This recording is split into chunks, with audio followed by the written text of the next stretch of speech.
цаана. За манай гэр бүл болохоор Солонгос улсаас та бүхэндээ мэдчилж байна. Тэгээд манай охин бол одоо 3 настай байгаа. Хэдий 3 настай ч гэсэн өөрийн гэсэн бас унших дуртай номнуудтай болсон байгаа. Тэгээд анхны ном авч ирсэн бол баг ой гарантайд байсан баха. Тэгээд Солонгос онцлог нь болохоор хэдий ном үнэтэй ч гэсэн аюу гой ингээд ном худалдаж авах аргууд байдаг. Жишээлх юм бол манай гэр бүлийн хамгийн анх эдгээр номнуудыг болохоор эцэг эхчүүд хоорондоо онлайнаар ингээд номыг маш боломжийн үнээр солилцдог тийм бүх сайтууд байдаг л да. Тэргээр дамжуулж авч ирсэн. Ном уншихын давуу тал гингүүд нэг хэлж болохгүй хэрнээ маш олон байгаа бах та. Гэхдээ энгийнээр авч ирэх юм бол жишээ нь саяхан ингээд номын сан руу анх удаа өөрийг дагуулж яваад түүнтэй миний охин эндээс ингээд ном төр аваад дараа нь уншичаад буцаагаад өгдөг байхгүй юу гэх мэтлээ ингээд ном хэрхэн авдаг вэ гэдгийг баг настай гэлгүйгээр бүгднийг зааж өгсөн. Хүмүүс Солонгостоос номоо уншингаа хүүхдүүд хүлээж игээл гоё тухтай суудаг ч юм уу тийм орчин байдаг учраас айгаа гоё байдаг байгаа. За миний охин уншаад өгч. Юуны тухай ном бэ? 잘 잤어요. 잘 잤어요. өнөөдөр төрсөн өдөр юм биш үү тий? Яасан гоё хүйнки үжина.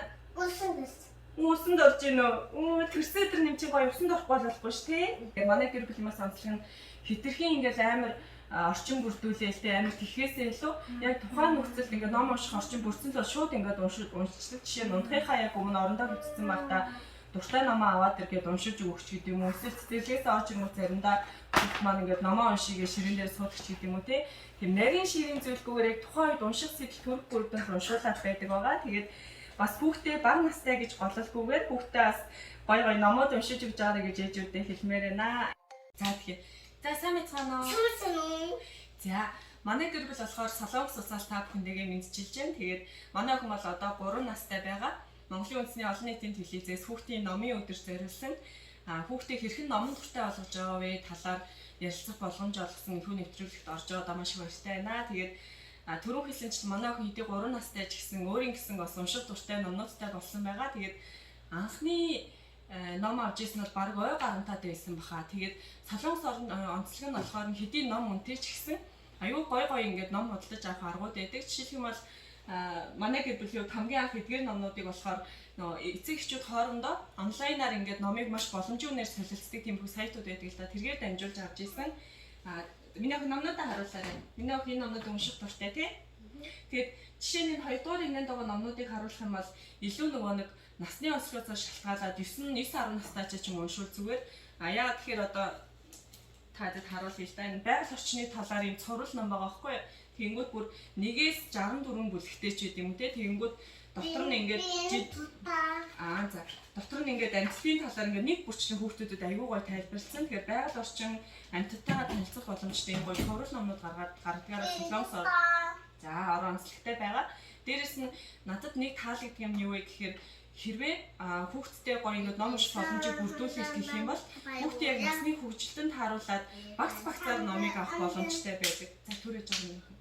Тэнгүүд жишээ нь ингээд багцаар номоо авангуудаа хажуугаар нь одоо хичээл хийх ингээд таб авангуудаа тэргээрээ дамжуулаад онлайнаар бас ном унших боломжтой байдаг ч юм уу те. Маш олон ном унших одоо сэлийг хөгжүүлэх тийм аргууд байдаг ч гэсэн бидний хувьд болохоор эхний ээлжинд хамгийн гол номоор дамжуулаад хүүхдтэй гоё мэдлэг мэдээлэл өгье гэсэн үднээс эдгээр номнуудыг бас бэлдсэн байгаа. Тэгээ яг онцлог нь бол монгол хэл дээр биш солонгос хэл дээр байгаа.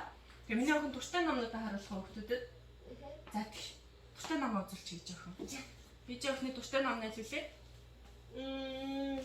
이거야 마미. За манай охины хувьд болохоор солонгос хэл монгол хэлийг хоёуланг нь маш сайн мэддэг байгаа. Хэдий 3 настай ч гэсэн. Гэхдээ ярихдаа түлхүү цэцэрлэгт явдаг учраас монгол хэлээр жоохон яриад байдаг болохоор ойлгоорой гэж хэлье. Гэхдээ монголоор маш сайн ойлгодог байгаа шүү.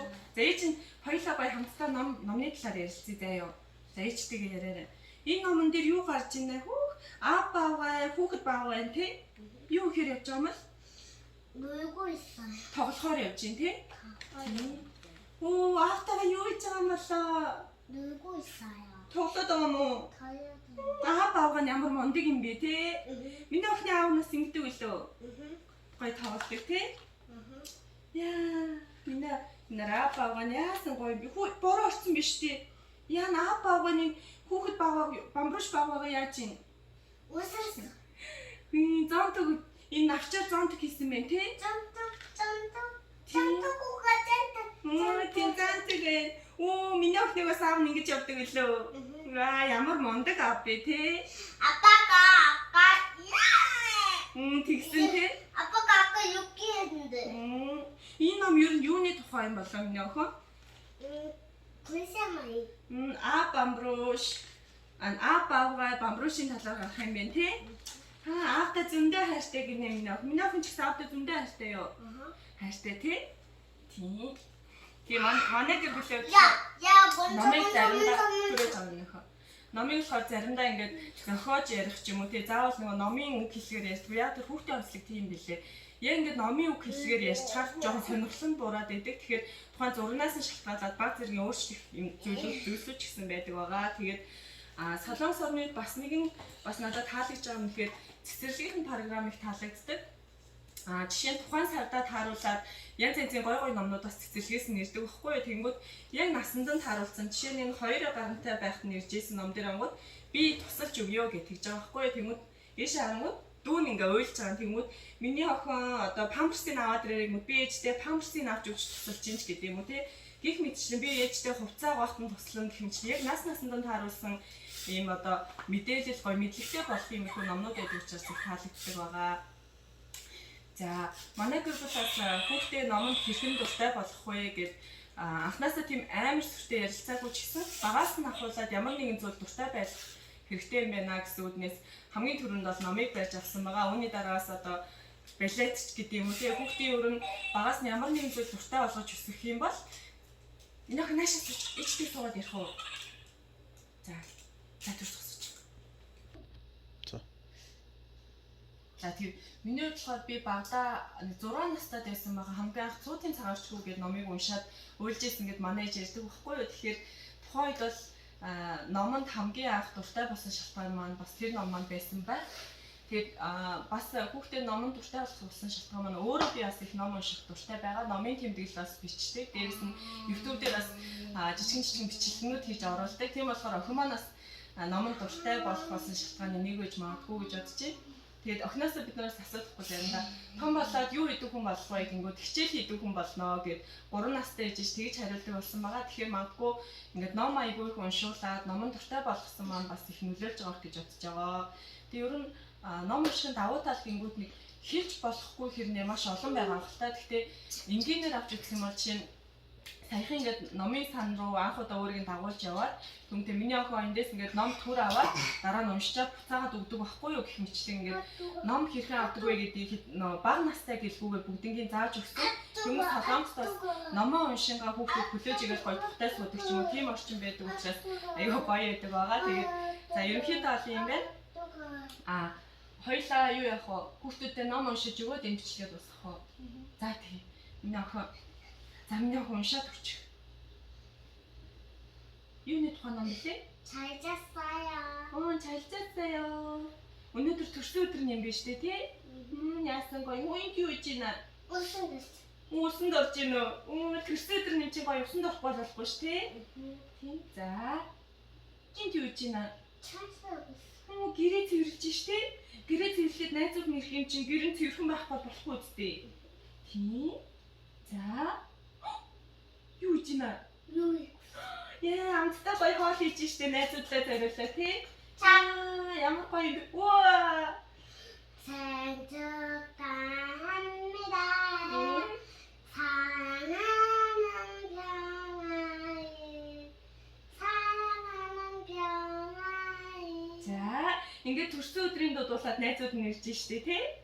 Тий. Миний охин гоё найзуудаа гоё үлгэр уншиж өгсөн тий. Энэ юуны тухай ном байлаа? Юуны тухай ном байсан гэлээ? Төрсөн өдрийн тухай ном байсан тий. Тий.